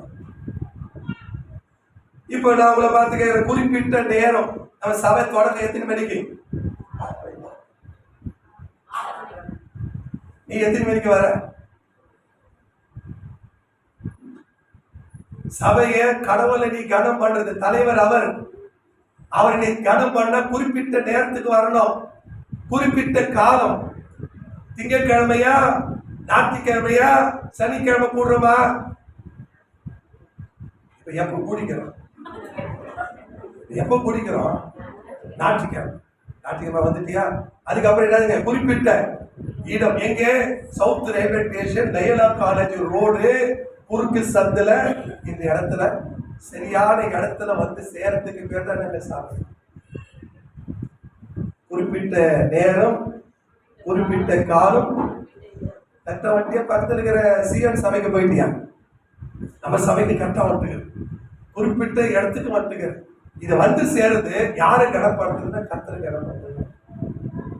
இதுக்கு பேர் தான் என்னங்க சபை. புதிய ஏற்பாடு அதான் சொல்லுது. எபிரேயர் 10:25 வாசத்துல முடிப்போம். எல்லாம் நம்ம எழுதிருக்கும் போது ஜெபம் பண்ணுவோம். பாருங்க, சபை கூடுவது சிலர் விட்டு விடுவதை போல நாமும் விட்டு. பக்கத்துல கை பிடிச்சு சொல்லுங்க, நிறைய பேர் வரலன்றதுக்காக நீங்க என்ன பண்ணிடாத, வராம நின்றுடாத. அவங்க நிற்பாங்க தான், அவங்களுக்கு இருக்குது வேலை எதுவும் போயிட்டு இருப்பாங்க தான், அவங்க எல்லாம் செய்வாங்க தான். புதிய ஏற்பாடுல சொல்லுது, பழைய ஏற்பாடுல ஓய்வு நாள் அனுசரின்னு சொல்லுது. புதிய ஏற்பாடுல கத்தர் கத்துக் கொடுக்கிறாரு, சபை கூடுதலை சிலர் இடம் பண்ணாங்க விட்டு விடுவதை போல நாமும் விட்டு விடாமல் ஒருவருக்கு ஒருவர் இடம் கடவுங்க புத்தி சொல்ல கடவும். நாளாண்டு சமீபத்து இனங்க வருகிறது எவ்வளவு அவளை பார்க்கிற அவங்கள சொல்லுங்க புத்தி சொல்ல. இப்ப நல்லா இதுல பாத்தீங்கன்னா மாறாக நம்ம கத்துக்க வேண்டிய ஒரே ஒரு பாடம். கடவுள் வந்து 12 நீரூற்றை தராரு. 70 என்ன தர வேர்ச்சி படல. 12 நீரூற்று என்பது அடுத்த வாரம் என்னதான் இன்ட்ரடக்ஷன் தர. 12 நீரூற்று என்பது 12 கோத்திரத்துக்கும் தண்ணி தர. 70 என்பது என்ன? 70 குடும்பமாய் அது இஸ்ரவேலை மாத்திரம். அப்படின்னு என்னன்னா ஆண்டவர் ஒவ்வொரு பிள்ளைங்க மேல அக்கறை உள்ள தேவனாய் இருக்கிறாங்க. இது நல்ல சொல்லுவாங்க. நம்ம எல்லாம் எழுந்திருப்போம், நம்ம ஜெபம் செய்வோம். தொடர்ந்து அடுத்த வாரத்துல நம்ம பார்க்க போறோம். கடவுள் நல்லவர், நம்மை கொண்டு பெரிய ஆச்சரியமான வல்லமையான மகிமையான காத்து செய்ய போகிறார். கர்த்தர் நல்லவர், அவர் பெரியவர், பெரிய காத்து செய்வார். யாரும் எழுந்திருக்கிற தேவ ஜனமே, கடவுளை வாரத்துக்கு நேரம் உயர்த்தி கடவுளை ஆராதிப்போம், கடவுளை போற்றுவோம். கடவுள் நல்லவர், அவர் நம்மோடு இருக்கிறார். கடவுள் உயர்த்தி தேவ ஜனமே, கடவுள் மாறாவின் வாழ்வை மதுரமாய் மாற்றுகிறார். வாழ்க்கை கூட மாறாவின் மதுரமாய் மாறும். கடவுள் அங்கே நமக்கு ஒரு நியாமனத்தை தருகிறார். நியாமனம் என்ன? நீ ஓய்வு நாளை அனுசரிக்க வேண்டும் என்று. கடவுள் வளர்த்தினர் எல்லாம் சொல்லுங்க, ஓய்வு நாளை அனுசரி. ஓய்வு நாளை பரிசுத்தமாக ஆசாரிக்க. 6 நாள் வேலை செய்யும், 7வது நாள் கர்த்தருடைய ஓய்வு நாள்.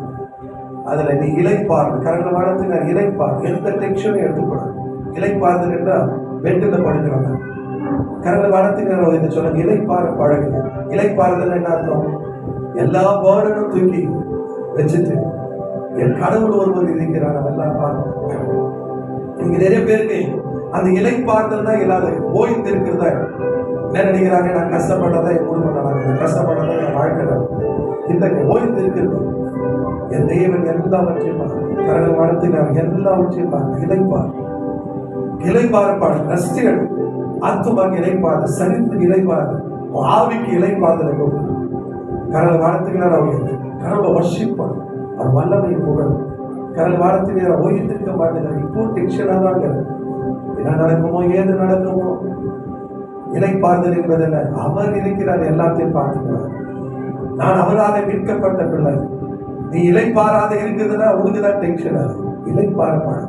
6 நாள் இளைப்பாறாம தூங்காம கஷ்டப்பட்ட, கண்ணீர் விட்ட, வேதனைப்பட்ட, ஆனா இது கத்துடைய கடவுளை வளர்த்துக்கிறார்.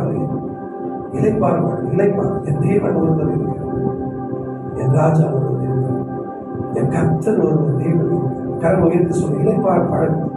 அவர் நல்லவர், அவர் வாக்கு மாறார், அவர் பெரிய காத்த செய்கிறார், அவர் அற்புதமானவர். அவர் வல்லமைக்கு முன்னால ஒன்றுமே இல்லை, அவர் சக்தி எல்லாம் பெற்று.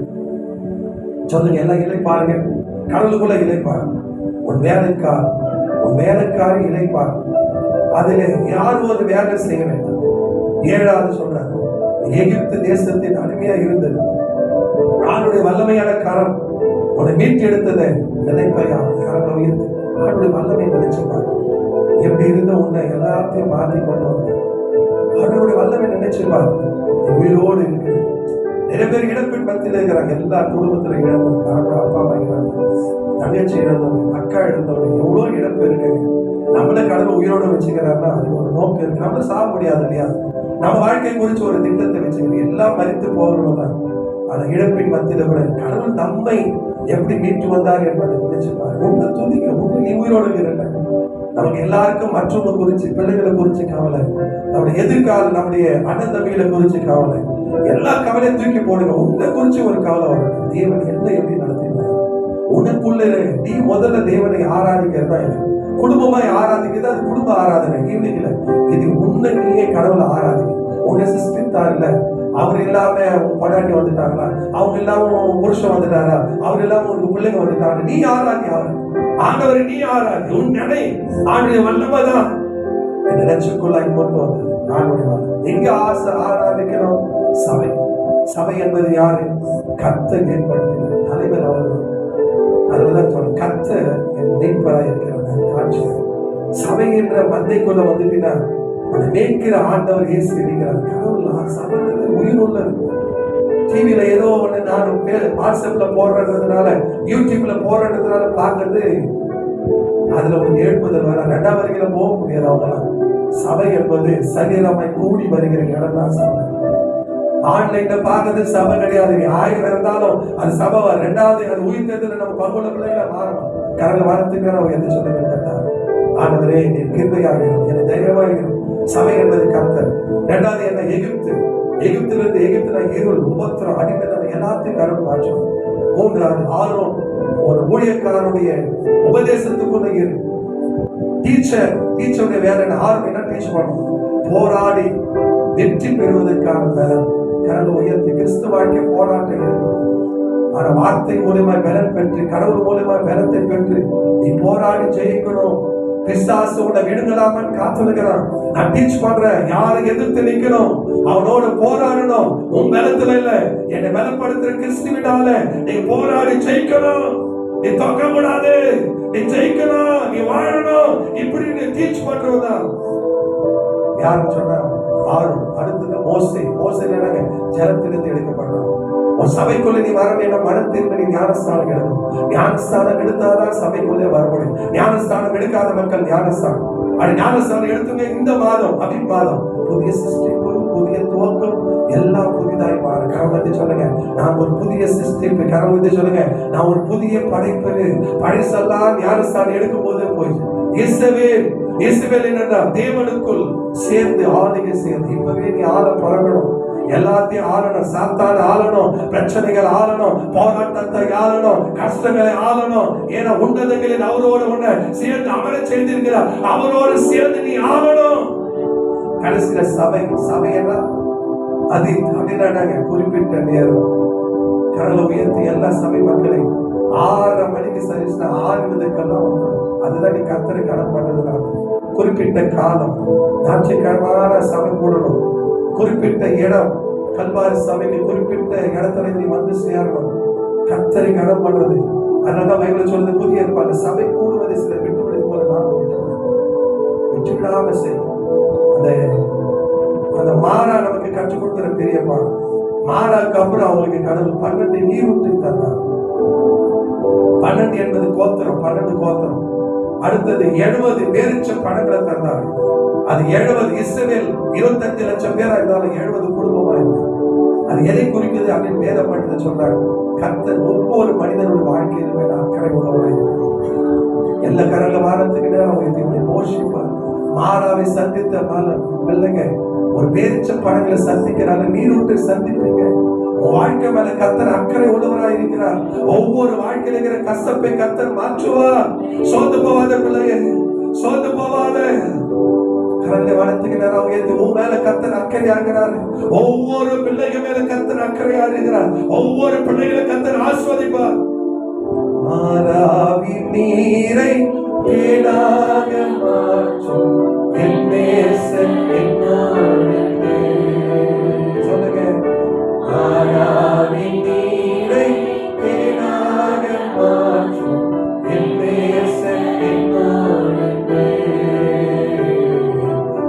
தேவா நானே தினம் விசேஷித்தவன் ராஜா கர்த்தரை உயர்த்தி பாடுங்க. தேவா நானே தினம் விசேஷித்தவன்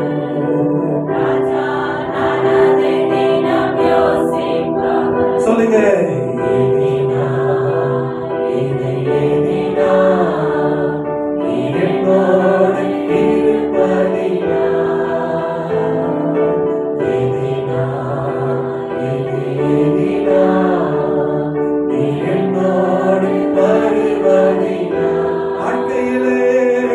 வாழ்க்கையிலே கசப்புகள் கலந்திட்டாலும் பாசமுள்ள ஒரு மரம் கூட வருது.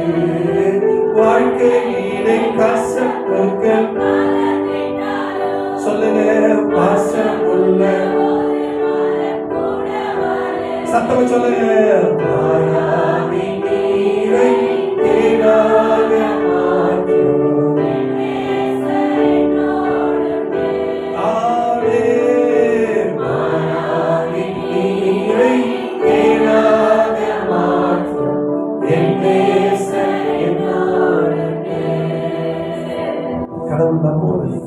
மாறா நமக்கு கற்றுக் கொடுக்கிறது பெரிய. மாறாதுக்கு அப்புறம் ஒரு செழிப்பான நீரூற்று வரணும்.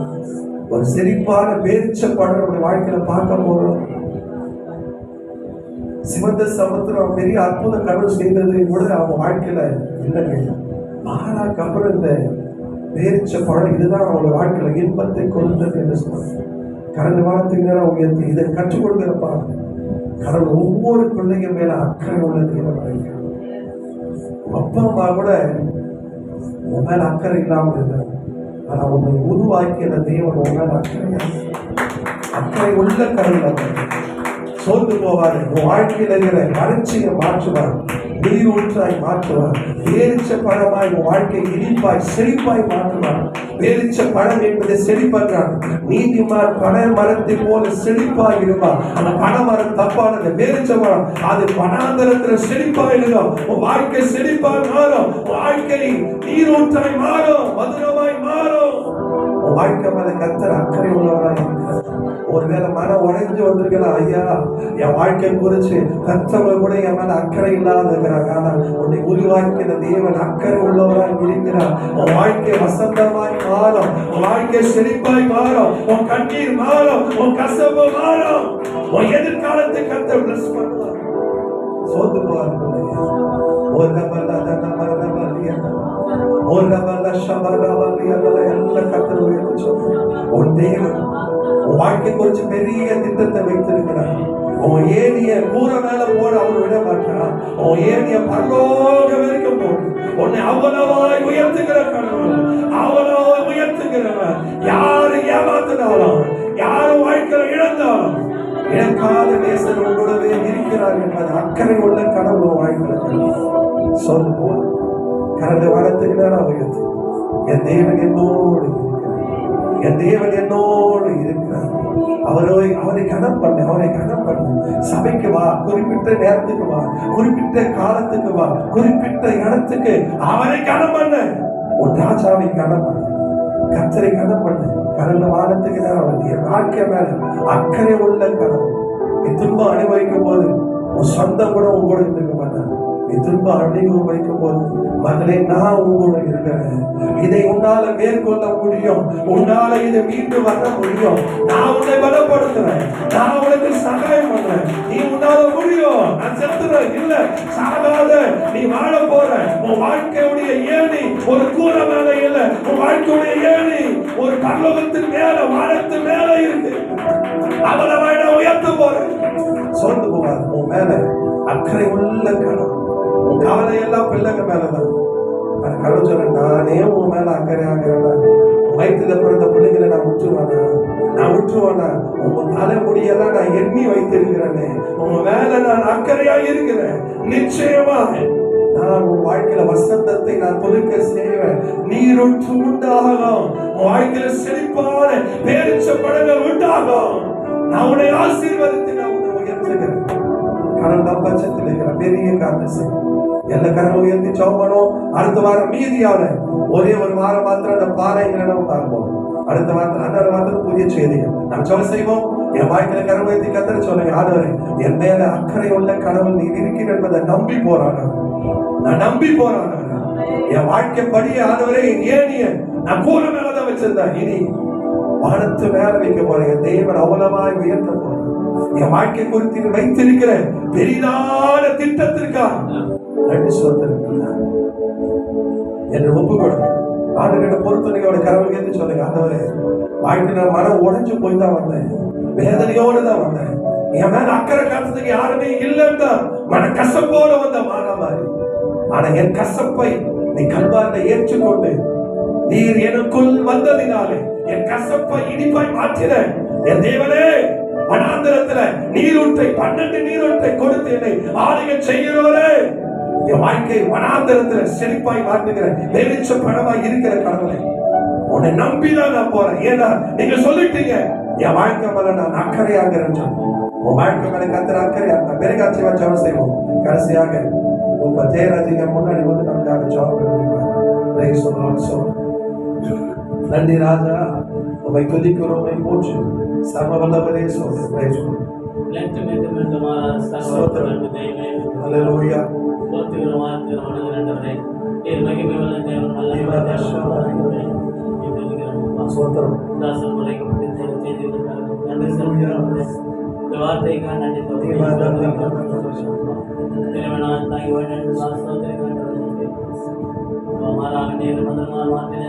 தேவன்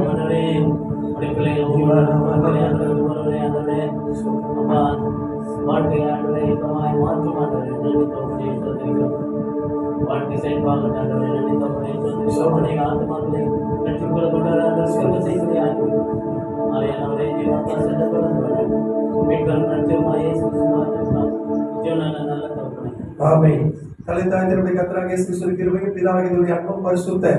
ஆவியாருடைய அணிநைக்கும் நம்மளோடு மீண்டும் மீண்டும் சதா காலம் இருப்பதாக வணங்கி சொல்லுமா. யாவரும் சொல்லுவோம், என் ஆத்துமாவே கர்த்தரை ஸ்தோத்திரி, என் உள்ளமே என் ஆத்துமாவே கர்த்தரை வணங்கி சொல்லுவோமா. கரவத்திலே சொல்லமே, கரல சேர்த்து ஒரு ஓசனா சொல்லமே, 2 கரவத்தி கர்த்தருக்கு ஒரு சோத்திரம் சொல்லும். பக்கத்துல கேட்பு சொல்லுங்க, ஏன் நீங்க கூரை மேல போடாதீங்க, எங்க போடுங்க, ஆடத்தாலும் போடுங்க. கர்த்தர் நம்ம மேல ஒவ்வொரு பேரும் அக்கறை உள்ளவராக இருக்கிறார். God bless you.